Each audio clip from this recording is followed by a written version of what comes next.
Bay with the Justice for Immigrants campaign, and this is our webinar on National Migration Week 2020.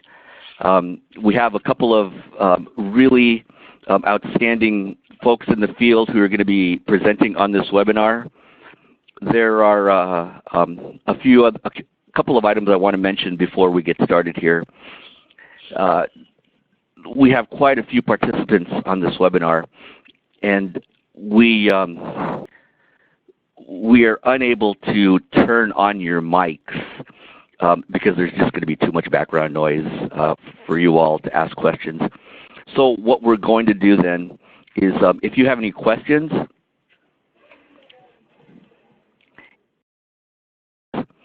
please type them in the chat box on the bottom right-hand corner of your screen.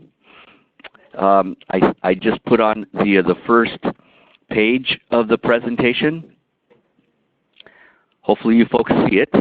If you don't see it, this is a good opportunity to type in the chat box that you can't see the introduction page. Joining us today will be AJ Abraham Joven, who's with the Diocese of San Bernardino, and Pat Doherty, who is in the Archdiocese of St. Louis. Kicking it off is going to be Todd Scribner, my colleague here at Migration and Refugee Services, to provide you with the introduction and to help folks get on, help our colleagues in the field, get started with the webinar. So Todd, let me go ahead and turn it over to you. Great, thank you, Tony. I really appreciate it. So thanks for joining us today for the National Migration Week 2020 webinar. Gives us an opportunity to kind of highlight some of the theme and some of the kind of things that we're doing on our end here at the conference, but we're also wanting to bring on people from the field, people who are doing things with respect to National Migration Week, who have done things in the past, who are active in migration issues, to talk about some really practical and concrete phenomenon that you can engage in with respect to the upcoming National Migration Week celebrations. But what they're going to talk about is really an opportunity. It's going to sort of transfer to a lot of other things that you can do over the course of the year. So with that, let me give a quick introduction to everyone regarding the participants. First is Abraham, who is the Director of the Office of Advocacy for the Diocese of San Bernardino, where he works on efforts to build a more just region that's in line with Catholic social teaching, issues related to migration. And under his responsibilities, he's tasked with working for and with immigrant communities. And for all you lovers of soccer, he obsesses over Liverpool football. So I don't know if there's any fans out there. I think we're on hold. Can anyone hear me? Tony? Yeah, go ahead, Todd. The music keeps going on. Oh, I'm sorry? The music keeps going on, like the hold music, so. Yeah, okay. Okay. It's not on now, so okay. Okay, well, not now, but it's gone on twice. So so that is Abraham, and then we also have Pat Doherty, who is part of the Living Justice Ministry team at the St. Margaret of Scotland Catholic Church. And he's the facilitator for the immigration team there, which covers issues related to immigration, asylum, dreamers, human trafficking, and a host of other issues. He spent 22 years as a state representative in Missouri and about 6 years as a state senator in Missouri as well. And he's now retired from the Catholic Charities, where he worked 9 years as the senior director of advocacy. So you've got some people who are really involved and have been really involved on the issues of migration for a long time. And I'm going to take a few minutes to give sort of a brief overview, and then we'll hand it over as quickly as I can to the participants who have a lot to talk about today. So next slide, Tony, please. Hey, Todd, can you hold on for just a second? Let me see if I can conference someone in, okay? Okay, no problem.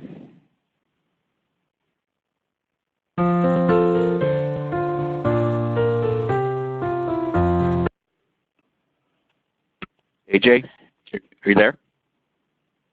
AJ?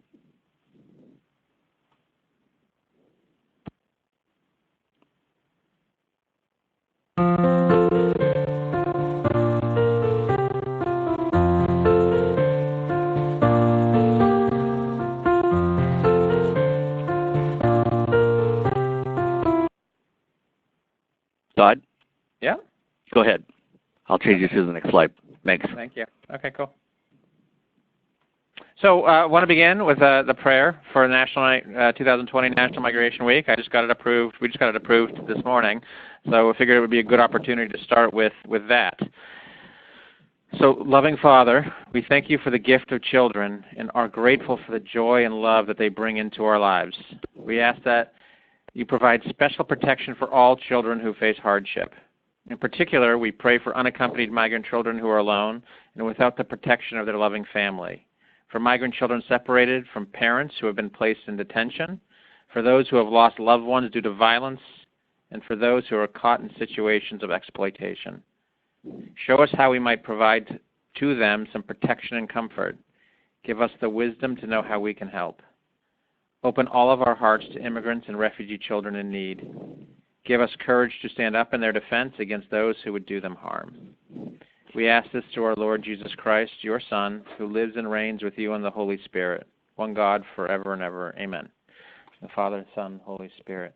So this prayer is going to be posted on our National Migration Week webpage in the Justice for Immigrants on that webpage. And it'll be laid out so you can download it and use it and distribute it.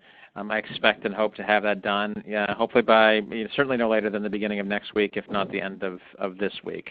And you can feel free again to use it as you as you need in your parishes and local communities. Next slide, Tony.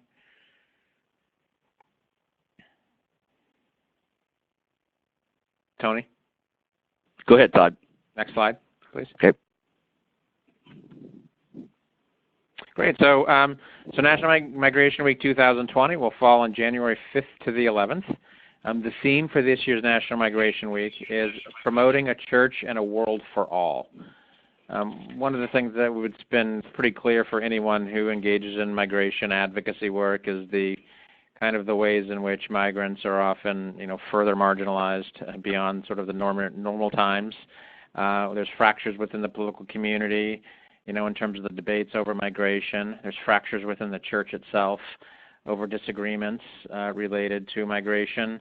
And this sort of really leads to a lot of division, both among and between Catholics and those who are non-Catholic.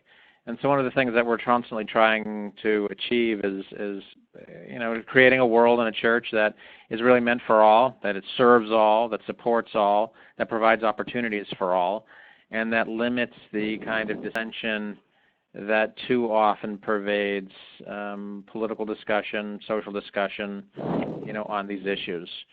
So this is the theme again. Please feel free to use widely. This is the cover of a toolkit that we've revamped a bit since last year. That's available on the National Migration Week site on the Justice for Immigrants webpage. Next slide, Tony. One of the things that I keep coming back to, because I think it's just so helpful, is this four-verb framework that was initially promoted by Pope Francis and this 2018 Migration Day message.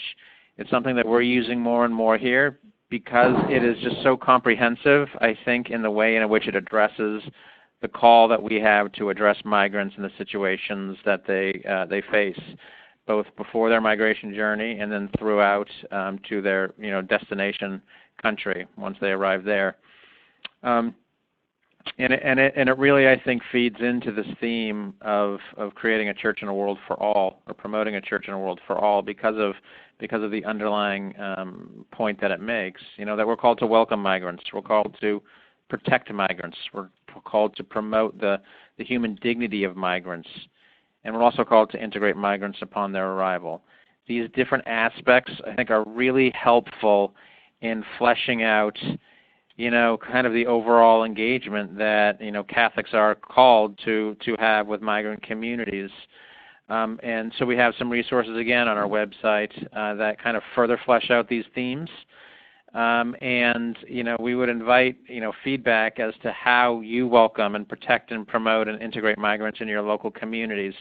It's something that we can always use when we learn about what you're doing on the ground, because the concern is for us is that we kind of see things from a bird's eye view. Here in Washington D.C., it's the macro kind of picture, in our engagement as such, and it's super helpful to have people who are on the ground, letting us know how are they making these verbs real in real time, in their local communities.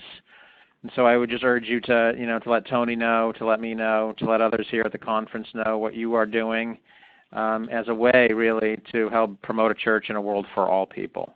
And that's really important. Next slide.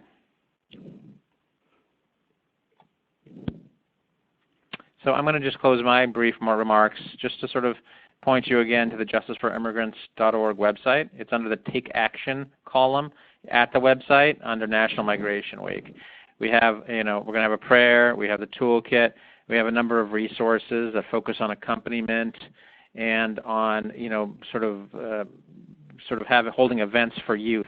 An Evening in Solidarity with Migrants and Refugees is actually a resource that you can use with respect primarily to youth, different age brackets that allow you to kind of give you some helpful advice as to how to engage them. I mean, that's really obviously super important, just given the fact that the consciences and the minds and the worldviews of youth are being formed. And so it's really important that we engage them in positive ways and proactive ways that are supportive of migrants of all sorts. And so I think this resource can be helpful on your local community, and sort of that's paired and complementarily with the sort of an accompaniment and the call to accompaniment that we as a church are supposed to engage in. So I'm going to end there. I'm going to hand it over to Pat and to AJ. I think that Abraham is supposed to go first, and so I hope that he is on.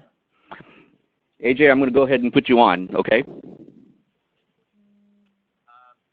everyone hear me okay? A little quiet, but... Okay, I'll try and my best to speak up. Thank you. Go ahead, AJ. Okay, so...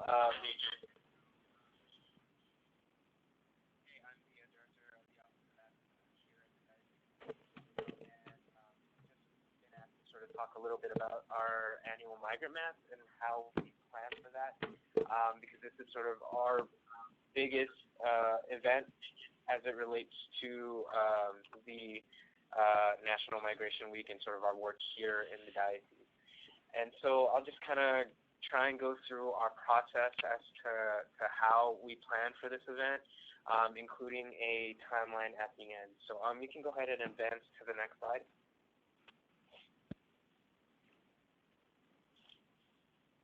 Okay, so for the basics of this sort of like background context, the annual mass is meant to provide a space for our people to celebrate our migrant and immigrant community.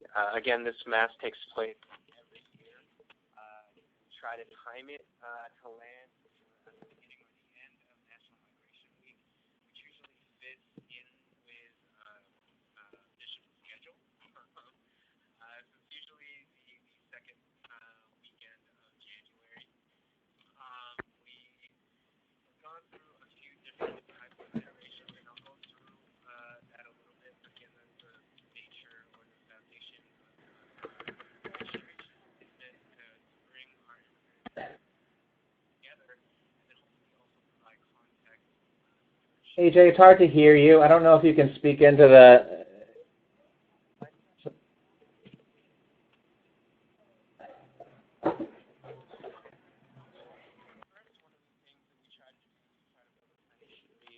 That is diverse and reflective of the entire diocesan setup. We obviously try to make sure that all of the leaders of our diocesan offices for ethnic ministry are represented. Obviously, it can be a little bit hard because you've got a lot of sort of folks at the top of their offices being asked to play a role, but in the end, everyone throws in a little bit of effort to make this happen.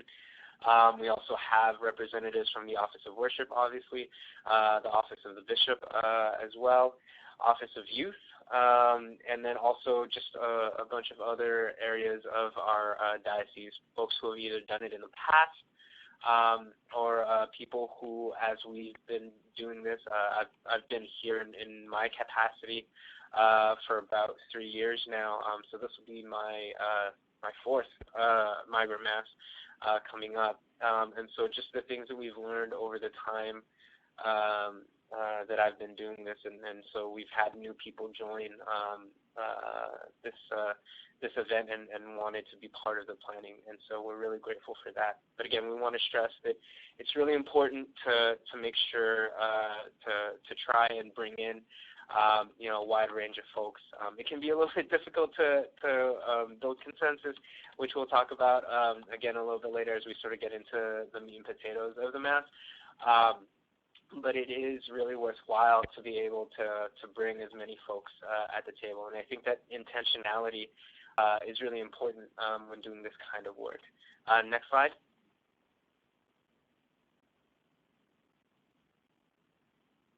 Okay, and so for the message, we really do try to make sure that our messaging and campaign matches the USCCB's messaging and campaign as well.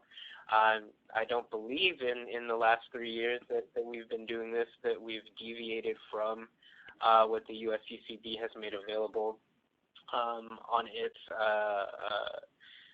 campaign and National Migration Week sort of thematic focuses. In fact, you'll see in a later slide one of the first flyers that we made for Migrant Mass back in 2017, and it was the same theme that the USCCB was using that year. And so we really do try to align with the JFI and MRS campaign slogans for this, because we think that uniformity is really important.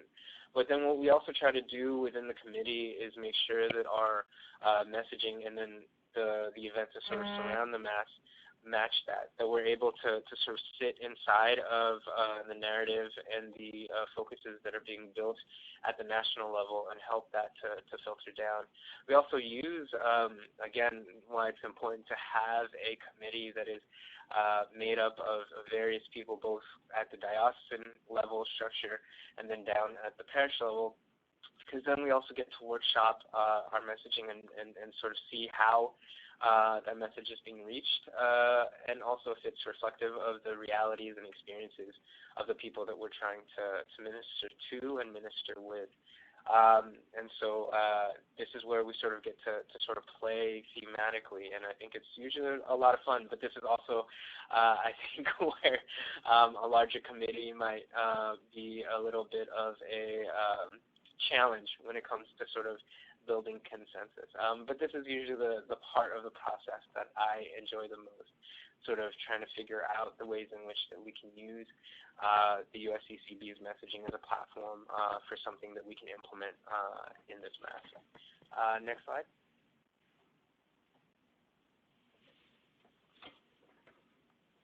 And so the next phase that we sort of try to look over is the location and the logistics. Now, this is a little bit different for us. I put it a little bit later in our process here because we had just decided this previous year after this last Mass to make it so that our Mass is always held at our diocesan cathedral. There were a couple of reasons for this. I don't think that necessarily one way or the other is better, but I know that I wanted to sort of make it so that it felt like we were inviting people into the seat of the diocese, if that makes sense. And there's actually some contextual reasons why this year would be a very interesting year to come back to the cathedral, even though we just had it there last year. This was the parish and the location where we held a lot of migrants who had been just released willy-nilly into the city in the spring and summer of this year, and the parish community just really stepped up. We saw something like, I want to say it was a couple hundred folks, families come through that parish, and that community was just so welcoming. And so it'd be a way for us to also honor the work that took place at the cathedral and with the various people across the diocese who helped out in this effort. But I also think that it's great to sort of bring people together. Now, I also want to say that it's worked really well for us to move the Mass around the diocese, especially with a diocese as territorially as large as ours. Being able to sort of go elsewhere also shows that we're willing to walk with the various communities, even in far-flung regions. And actually, we've had great success in terms of turnout when having it at parishes that are a little bit further out from our metro areas here. So I don't want to dissuade anyone, but those are things that you'll want to consider when you're making these kinds of decisions. And the things that we usually talk about when we're talking about location and logistics are, is the community welcoming? Is the pastor behind this event and willing to support? We found that in years when the event was particularly successful, it was helped greatly because the parish community and the pastor were very, very keen on being involved from the get-go. They'd have Eucharistic ministers and ushers and folks from all their various ministries be present at the Mass, play a large role, which was very, very good in helping to promote and also increase attendance. I don't know what the specific regions and the political landscapes within your communities that you're looking at, though I'm sure I could probably surmise based on the region, but I would also say that it's really important to think about security and any potential backlash or opposition that you might find. In my experience, we have not had that kind of pushback. We've been very lucky. Also, intentionally avoid parishes and communities where we think that might be an issue. Not always, sort of having that be the first obstacle to doing that, of course. I think that it is important to bring truth and witness into places where perhaps that kind of catechesis or truth needs to be heard. But also because this is a celebration, we want to be able to make sure that we're creating a safe space for people. We want to make sure that we're not necessarily doing things to stir the pot for no reason, right?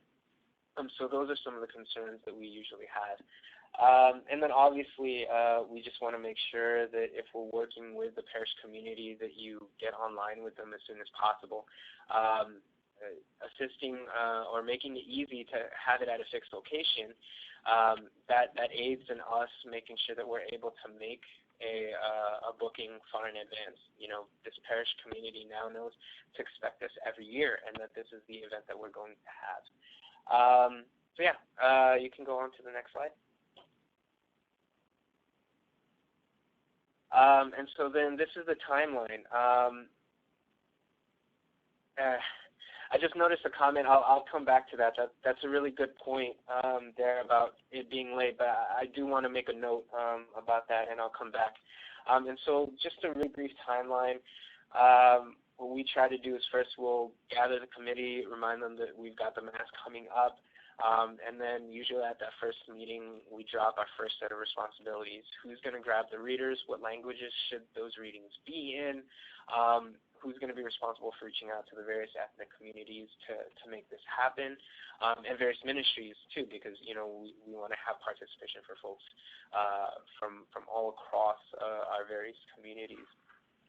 Then we prep our promotional materials. We usually try and send out a save the date by November, and we're on that. We're editing that as it happens right now. We're getting ready to release that by the end of this week. We also hope to finalize thematic items. And so sometimes when we meet, because I've been trying to start the process in August with our committee, we may not always have our hand on what the thematic vision is going to be from the USCCB. And so usually the thematic meetings don't really take place until the second or third meeting of the committee, whenever USCCB has those materials out for us.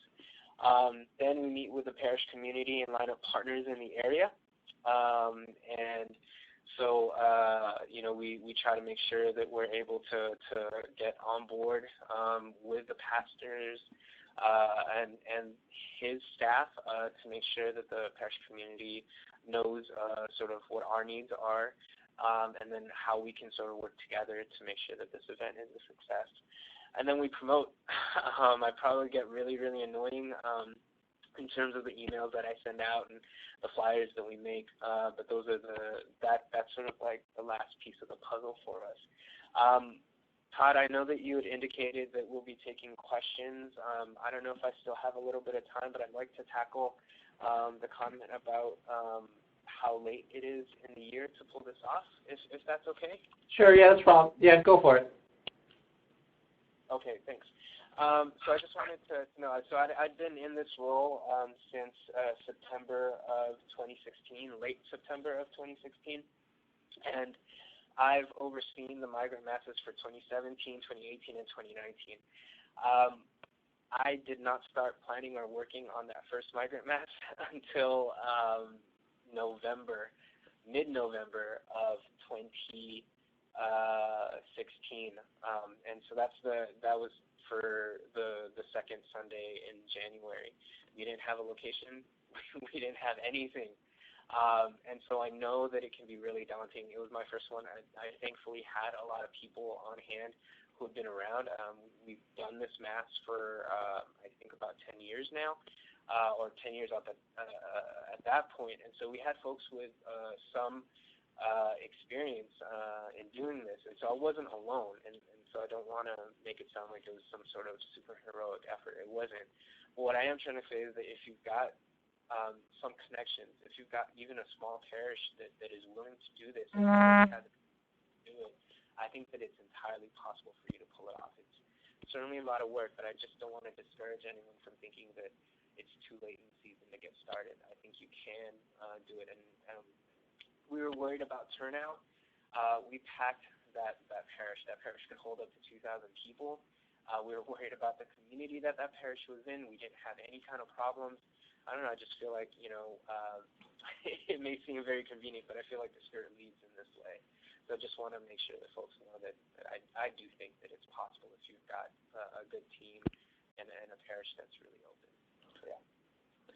Hey, AJ, there's one more question I'd like for you to answer, if you can, please, before we move on. There's a question here from Benito. How do you handle budgetary needs, buying hosts and promotional materials? Okay, so first for me, I know that it's kind of difficult for folks if maybe this is the first time you're doing it, but we had built into our budget modest amount of money for this. We still rely, I think, pretty heavily on donations and the goodwill of the community. And part of the way that we would do this is that we would ask that the collection that was made on that day would go back to our office for the use of the future work that we're doing. Because we would try to pay for hospitality, so food, obviously flyers and promotion, and then also cost of musicians and other sort of liturgical and logistical concerns. I think that our budget was approximately $2,000, and the bulk of it was made up out of the tithes that were made during the collection. That being said, this year we're going into it with a little bit of uncertainty because even though we budgeted yearly for this amount, we aren't sure if we're going to be able to keep that entire amount from the tithe because we've got other programs and special projects, namely related to caring for migrants who've been just recently released from detention. And so that's sort of throwing things into a little bit of flux. And so we're trying to be creative. When I meet with the parish community next week, my hope is that I'll be able to speak to parish leaders and see if they'd be willing to donate hospitality, help make a small meal, and whatnot. Those are going to be the things that we're really excited to sort of have discussions with the parish community about. So again, that might be something that you want to build in to your planning. Do you have a parish community right now that's energized and passionate about this specific issue and has community willing to step up? Thanks, AJ. Todd, I'll go ahead and turn it over back to you. Oh, no, it's fine. I was really next up would be Pat Doherty.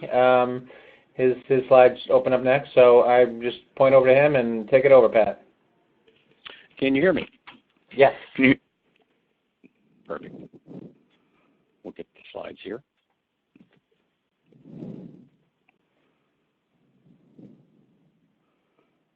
Well, good afternoon, everyone. My name is Pat Doherty, and the presentation that I have is going to be parish-based in terms of what we'd like to share and some of the things that we have done, how we did it, and some of the things we're thinking of for this coming year. If you go to the next slide, please. This has struck me. I saw this fall, and I just can't get this image out of my head. And so periodically on different things, I try to just have it there as a reflection. It's iconic in more ways than one. So, next slide. So, a little bit about St. Margaret of Scotland's parish. We have gone through the up and downs and the roller coasters of some years seem to be real active and some not, and then sometimes it just seems to lie fallow for several years in terms of the work of the Justice Committee. But several years ago, we decided that we were going to hold a parish meeting Sunday afternoon. About 50 people showed up just to talk about what they wanted to do with social justice. And so after the meeting, we came up basically, and this is now going to telescope into 2 years' worth of meetings, we decided we're going to do 4 teams plus communication. So this came up from the discernment of folks who were at the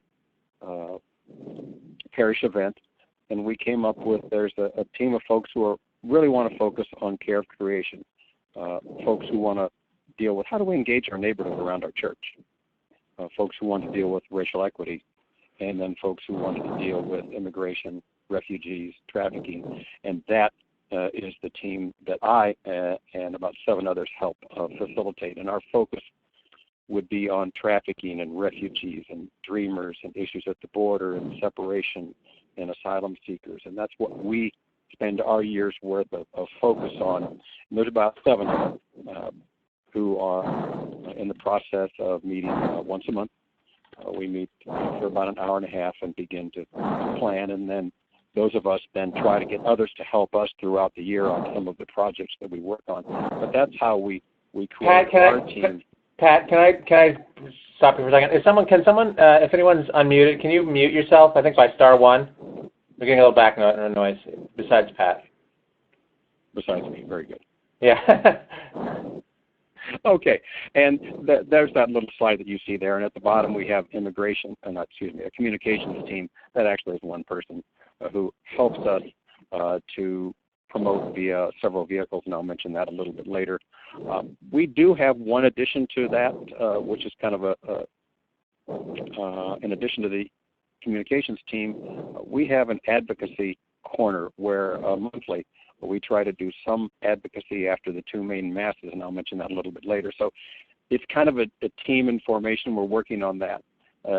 It helps all of these 4 teams, as well as the communication team helps all of the 4 teams there. So next slide. That just tells you who we are and what our ministry at St. Margaret of Scotland is. Our focus is not just on our parish. We do have a growing parish in the city of St. Louis, but our mission is to help the broader community, parishes, and others related to all the immigration issues that we talked about. And we do action and advocacy, accompaniment programs, volunteering.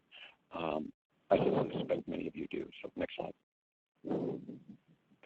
I know you can't read it, but this is one of our letters that if we find someone who basically says, I think I might be interested in helping you out, this is a letter we can use to send out to them saying, hey, really enjoyed talking with you.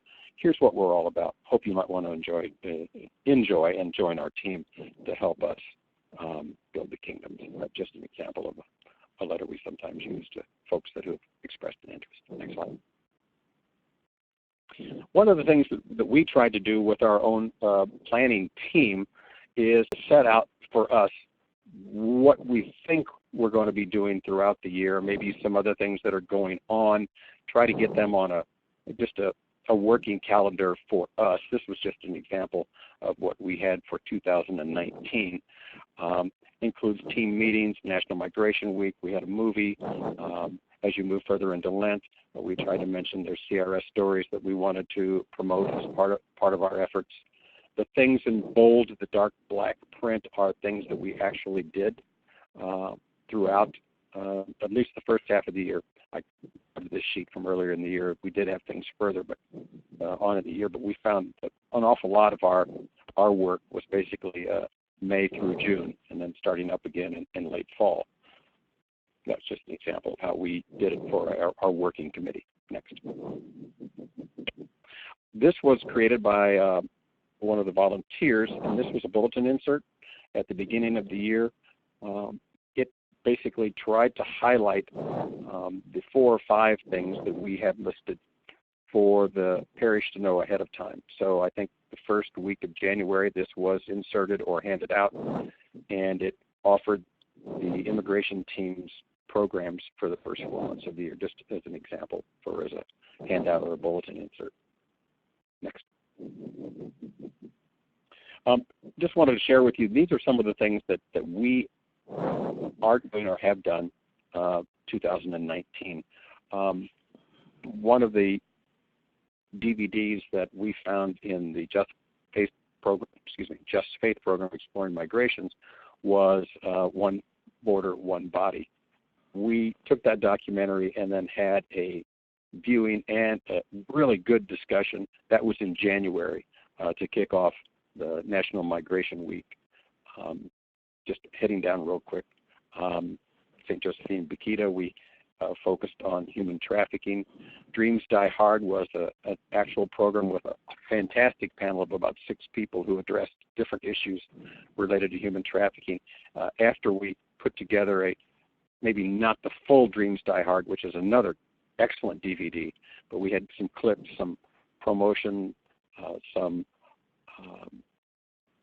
little clips that folks have used on television or videos just to bring awareness of human trafficking, and we added that, then had a panel, then folks who came brought materials from their different organizations who were addressing human trafficking, so we had tables available and had about 100 people for this particular program.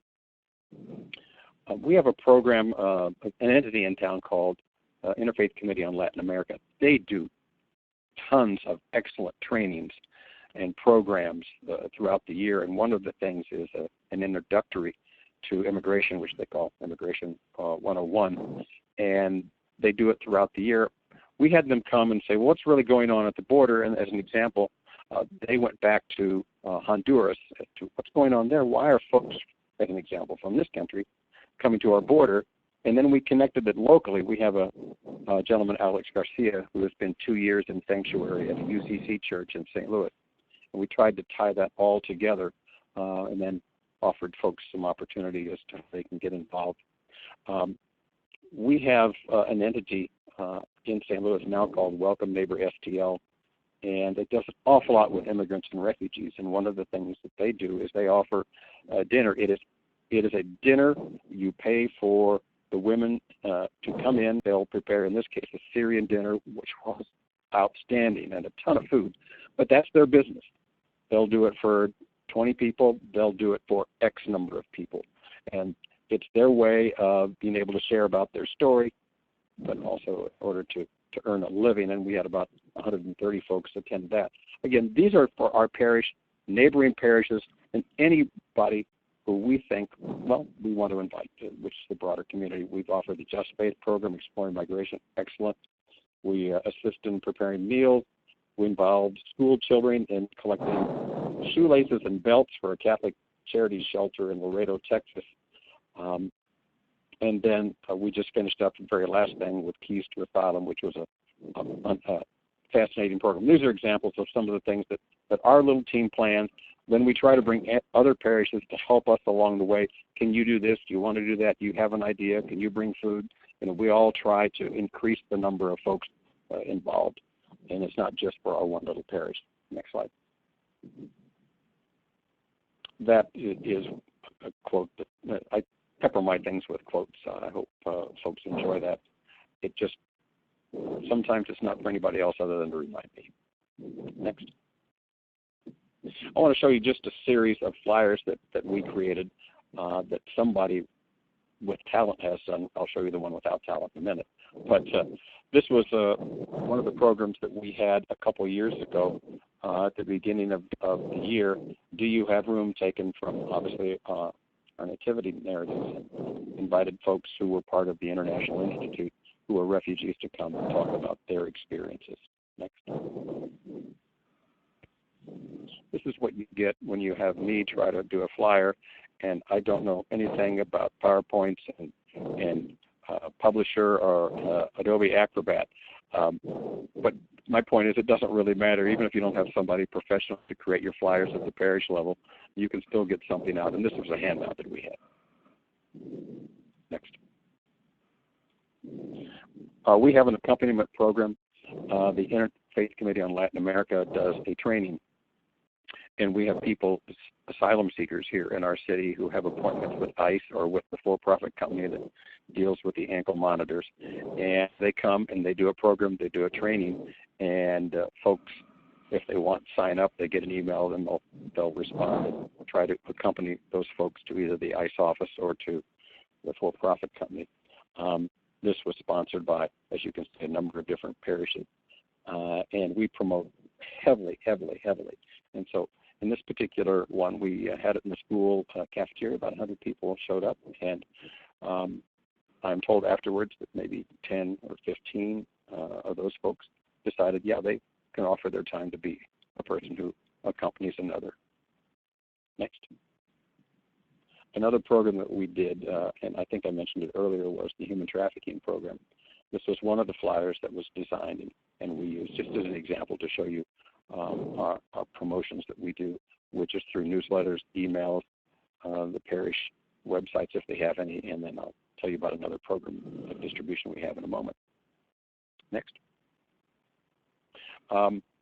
2018, we contacted the International Institute and a couple other folks, and we had dreamers come and talk to us and share with us. These were kids who were about 18, 19, their journeys, and it was awful impactful, particularly listening to the kids saying how they're trying to protect their mom and dad. It was pretty rough. IFCA is the Interfaith Committee, and the other is the Archdiocese. In this particular instance, they were co-sponsors of this event. Next. This was a different flyer. We did a human trafficking program in April, and sponsors are down the side, but the whole idea was for us to have another vehicle, another promotional flyer, different folks, different times, different uses, not using the same one over. We created several in our promotion. Next. This was the last program. We just finished this at the end of September. And this was pretty powerful. The letters are very small there, but we had 17 co-sponsors, which included the parishes, which is a way for us to say, hey, would you sponsor it? Several of folks sent in money. We didn't ask for money to help promote this, but it helps us to defray the costs. That was really nice. A couple of religious orders had done that. And we had a sister who is 91 from the CSJ who still goes down to El Paso and ministers at one of the shelters down there. I believe it's Annunciation House. And other folks who were at shelters and detention centers, who had visited actual detention centers, lawyers, they came and they shared, and they challenged us, and that was part of our effort. I think it's the next slide. So what do you do after you hear a program? So we put together just a small sheet. If Keys to the Kingdom was our theme, then we have to build the kingdom. So these were examples, a takeaway we gave to folks as they left. Here's some things you can think about. just a small number of things that might interest you, from signing up for action newsletters to the Support Alex in there. You can see that working as an accompaniment program. The legislators from this particular area were there, just in terms of contacting them about legislative things, which would include alerts from JFI and USCCB. This was a handout, Building the Kingdom. Next. One of the things that we decided to do a couple of years ago is we needed a parish newsletter specifically on social justice issues, where we controlled that. The volunteers one was not to be dependent upon the rectory or other folks that we would work it. So folks who have different things send it into, in this case, the person named Caitlin. She's our editor. She puts this out every 2 weeks.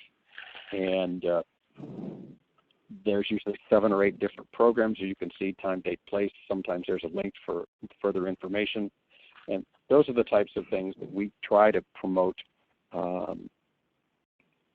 not only our things, but other things that our parish comes up with. How did we come up with the list?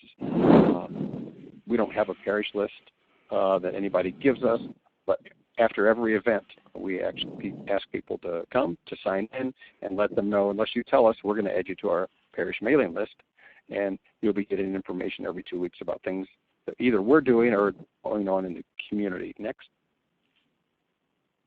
So at the very end of that newsletter, there's usually just a short blurb. You'll probably see these coming up in the future, but we give people, several weeks worth of things to be on the lookout. Advocacy opportunity at the very end of this particular newsletter. Next. I want to tell you real quick, we've decided that, this was several years ago, there was nothing coming out on a regular electronic basis weekly that tells folks about the social justice stuff going on, particularly at the parish level. I don't know about you, but there are times like somebody said, did you go to X, Y, and Z? Well, no, I didn't even know about it. Well, it was in the parish bulletin. Well, that didn't help if you're not on their parish bulletin list or whatever. So 3 of us went together and decided we want to put out a weekly social justice electronic newsletter that would be available to anybody who wants to sign up.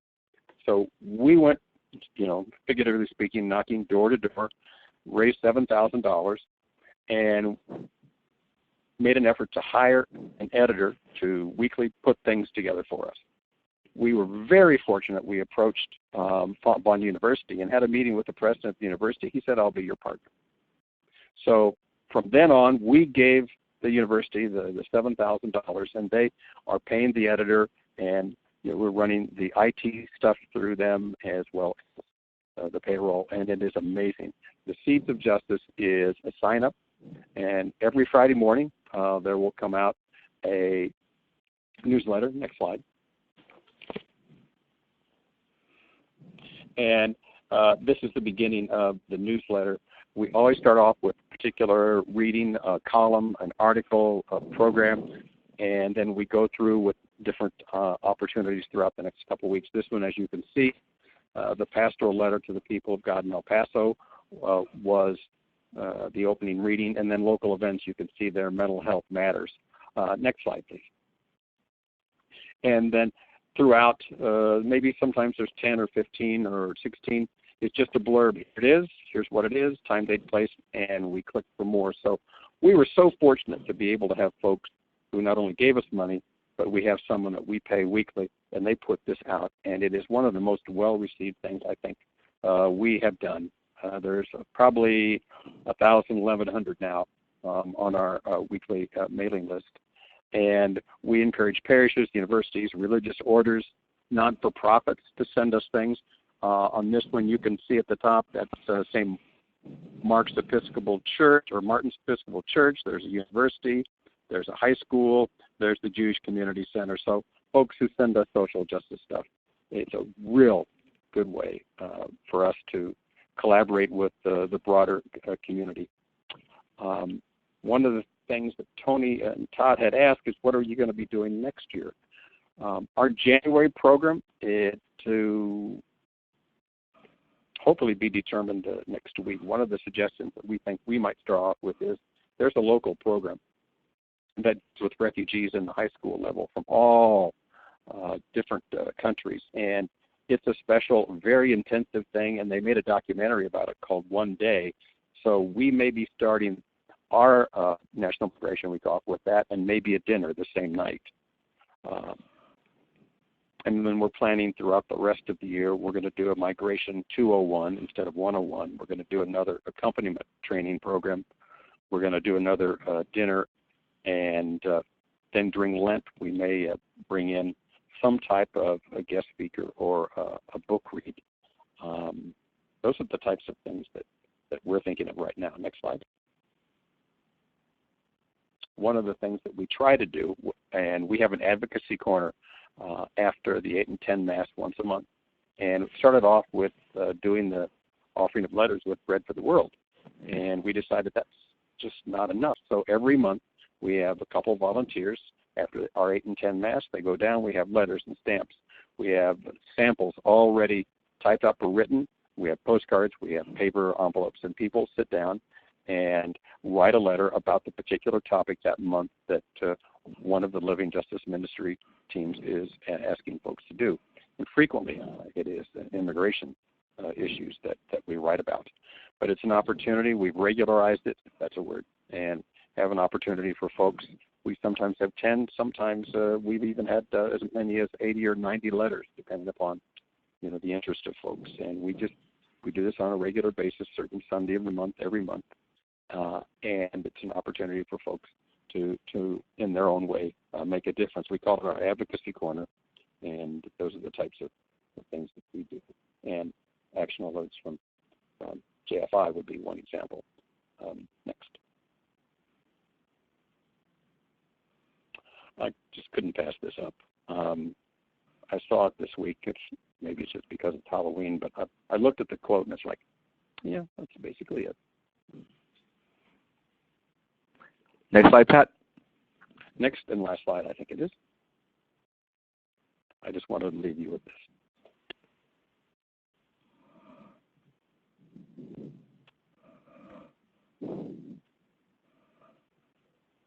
Thanks for the opportunity. Thanks, Pat. Folks, we have about another 3 or 4 minutes before the top of the hour. I apologize that we started a couple of minutes late. If you have any questions for Pat or AJ, please type them in the chat box here. Sister Rose Therese, you had a question about these suggestions being put together and sent out. You know what? I have your email address here, Sister Rose Therese, and what I'll do is I'll try to synthesize as much as I can here and add a couple of more ideas that you can incorporate into your own celebration. One piece that someone else did in the past with their National Migration Week Mass is they invited their Catholic lawmakers, and I seem to remember the representatives or the lawmakers they invited, they were not Catholic. But the staff were. So they invited, members of that lawmaker staff to come to Mass. And, if you can't have the lawmaker, well, the staff were almost as good. So, that's something else that you might, think about as a possibility. Tony? Yes. Being a former legislator, I got to tell you, it's sometimes much more important to get the staff there than it is the legislator. Thanks, Pat. I think, AJ, did you have something you wanted to share as well? Just really quick, I wanted to indicate, I got so excited with sort of the process, I didn't mention any of the things that we'd actually done sort of around the Mass. One really cool thing was that the Mass before last year, so the one in 2018, was in the high desert, which is really close to Adelanto Detention Facility. So if you're familiar with the notoriety of that particular facility, what we did was we themed that entire Mass around detention and incarceration. And before the Mass, we had a rosary where Bishop was present along with members of the local parish communities up there, and we held a rosary and prayer, and it was really neat. We got some local press coverage for that, and we do a lot of other work around Adelanto, but I felt that this was a real awesome way for us to.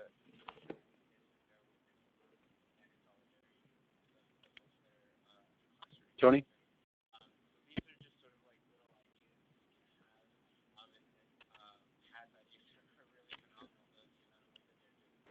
You're breaking up, Abraham. Thanks, AJ. Sorry about that, Pat. Folks, we're coming up here on the top of the hour. I do want to thank Pat and AJ and my colleague Todd Scribner for putting this together. I just MC basically these webinars, and the hard work that's actually done is by Todd in contacting the folks who present on these webinars, and even more so are the good people who bring us their experiences and provide us with some suggestions for best practices, such as what AJ and Pat did on the phone for you all. So thank you, Pat. Thank you, AJ. Thank you, Todd. Folks, if you have any follow-up questions, please share. Please just respond to the email that you received inviting you to this webinar.